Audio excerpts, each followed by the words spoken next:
एक वीर था इस देश का जो लड़ा था कभी अपने देश के लिए, लेकिन उसे लड़ते हुए किसी ने नहीं देखा था। वो एक जांबाज था। उनका आखिरी कथन था, मरूंगा, यहीं मरूंगा, पर पोस्ट नहीं छोड़ूंगा। दोस्तों, आज से करीब 60 साल पहले समय था 1962 का। भारत चीन सीमा पर जंग छिड़ी हुई थी। तभी एक जांबाज ने ऐसा कारनामा कर दिखाया कि सीमा के पार आज भी उस जांबाज का नाम सुनते ही दुश्मनों की रूह कांप उठती है। असल में वो सैनिक आज भी ड्यूटी कर रहा है। मगर हैरान करने वाली बात यह है कि उस जवान को शहीद हुए आज 60 साल बीत गए हैं। दोस्तों, आखिर क्या वजह है कि उस जवान को आज तक रिटायर्ड नहीं किया गया? वेतन भी मिलता है, छुट्टी भी मिलती है। आज वो जवान राइफलमैन से कैप्टन तक पहुंच गया है। आखिर क्या कहानी है उस जवान की? और वे दो लड़कियां कौन थी जिन्होंने सरहद पर इस जवान के साथ मोर्चा संभाल रही थी? दोस्तों, ये कहानी उस जवान की है जिन्होंने जाते जाते ऐसा कारनामा कर दिखाया कि अकेले बॉर्डर पर करीब 3 दिन तक भूखे प्यासे रहकर सैकड़ों चीनियों से लोहा लेते हुए उन्हें 1 इंच भी आगे नहीं बढ़ने दिया था। दोस्तों, आप भी उस जवान की दास्तान सुनोगे तो आपकी भी रूह कांप उठेगी। तो चलते हैं इतिहास की पुराने पन्नों में। मैं हूं आपका दोस्त मास्टर महिपाल और आप देख रहे हैं यूनिक डिस्कवरी। यदि आप हमारे चैनल पर नए हैं तो देशभक्ति वीडियो के लिए चैनल सब्सक्राइब जरूर कीजिएगा। समय था 1962 का। चीनी सैनिक भारत की जमीन पर कब्जा करते हुए हिमालय की सीमा को पार कर अरुणाचल प्रदेश के तवांग जिले तक आ पहुंचे थे। और ये जगह थी नूरा नोंग की पहाड़ी। भारत की तरफ से गढ़वाल राइफल की 4थी बटालियन चीन का सामना करने पहुंच गई थी। हर तरफ बर्फ से ढकी हुई पहाड़ियां ही पहाड़ियां नजर आ रही थी। नूरा नोंग की पहाड़ी 14,000 फीट ऊंचाई पर थी। भारत चीन सीमा का यह इलाका अब युद्ध में तब्दील हो गया था। चीनी सेना बड़ी तादाद में धीरे धीरे आगे बढ़ रही थी। गढ़वाल राइफल की इस भारतीय टुकड़ी में बहुत ही कम सैनिक थे। गैर बराबरी का मुकाबला देखकर भारत की टुकड़ी को वापस लौटने का आदेश दे दिया था। पलटन वापस लौटने को थी, तभी 3 सैनिकों ने वापस लौटने से इनकार कर दिया था।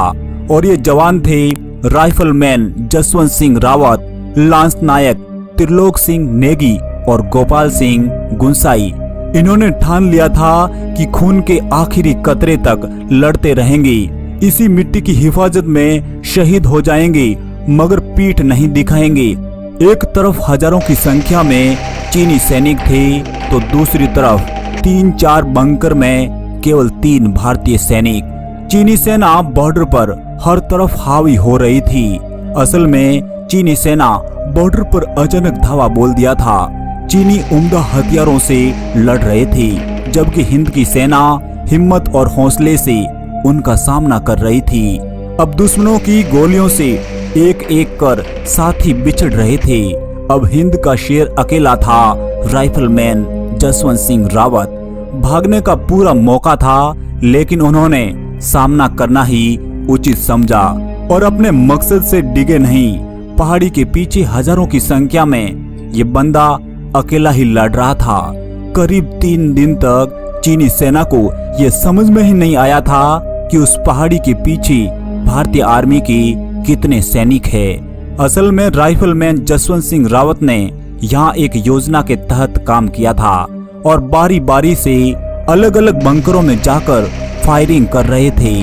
प्लान के तहत तीनों बंकरों पर इस तरह राइफलें सजा दी कि दुश्मनों को लग रहा था कि काफी संख्या में भारतीय आर्मी मौजूद है। भारतीय आर्मी का कनेक्शन इस पहाड़ी से पूरी तरह टूट चुका था।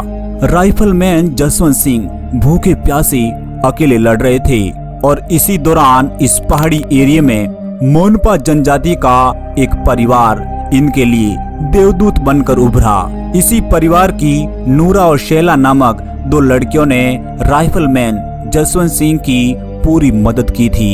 यहाँ तक कि चीनी राइफलें लाकर भी इन लड़कियों ने इस जवान को मुहैया करवाई थी। असल में पहाड़ी लोग बहुत ही बहादुर होते हैं और इन पहाड़ियों का वे चप्पा चप्पा जानते हैं। इस तरह एक जवान और 2 लड़कियां बॉर्डर पर चीनी सैनिकों का अकेले सामना कर रहे थे। तब तक करीब 300 चीनी सैनिकों को मौत के घाट उतार दिया था। मगर एक भयानक रात में नूरा नामक ये लड़की जवान के लिए भोजन ला रही थी और बीच रास्ते में चीनी सैनिकों ने देख लिया था और तुरंत ही इस सेना ने नूरा को घेर लिया और इस तरह इस अकेले जवान का राज भी उगलवा लिया था। चीनी सेना समझ ही नहीं पाई थी कि पहाड़ी के पार लड़ने वाला जवान केवल एक है। ये जानकर चीनी सेना हैरान में पड़ गई थी कि अकेला बंदा इस तरह की कार्रवाई को अंजाम दे रहा है। ऐसे लग रहा था कि सैकड़ों की संख्या में भारतीय जवान मौजूद हो। अब राइफलमैन जसवंत सिंह रावत को चीनी सैनिकों ने घेर लिया था। जसवंत सिंह भी 72 घंटे से लगातार लड़ रहे थे और वे जख्मी भी हो गए थे, मगर उन्होंने हिम्मत अभी भी नहीं हारी थी। वे लगातार फायर कर रहे थे, मगर दुखद बात यह थी कि अब तक भारतीय सेना का उन्हें कवर नहीं मिल पाया था। अब चीनी सैनिक हैवानियत पर उतर आए थे। उन्होंने जसवंत सिंह को जिंदा पकड़कर उनका सिर काट दिया था और फिर उस सिर को चीन ले गए थे। असल में यह बात चीनी सेना ने ही बताई थी। चीन की सेना ने भी राइफलमैन जसवंत सिंह पर गर्व किया था और ससम्मान जसवंत सिंह का सिर वापस पहुंचाया था। साथ ही एक पीतल का सिर बनाकर भी भेजा था जो आज भी उस पहाड़ी पर मौजूद है। असल में जहां जसवंत सिंह लड़े थे उन पहाड़ियों को आज जसवंतगढ़ के नाम से जाना जाता है। यहाँ सेना ने एक मंदिर भी बना रखा है और इसी मंदिर में चीन का दिया हुआ पीतल का सिर आज भी पूजा जाता है।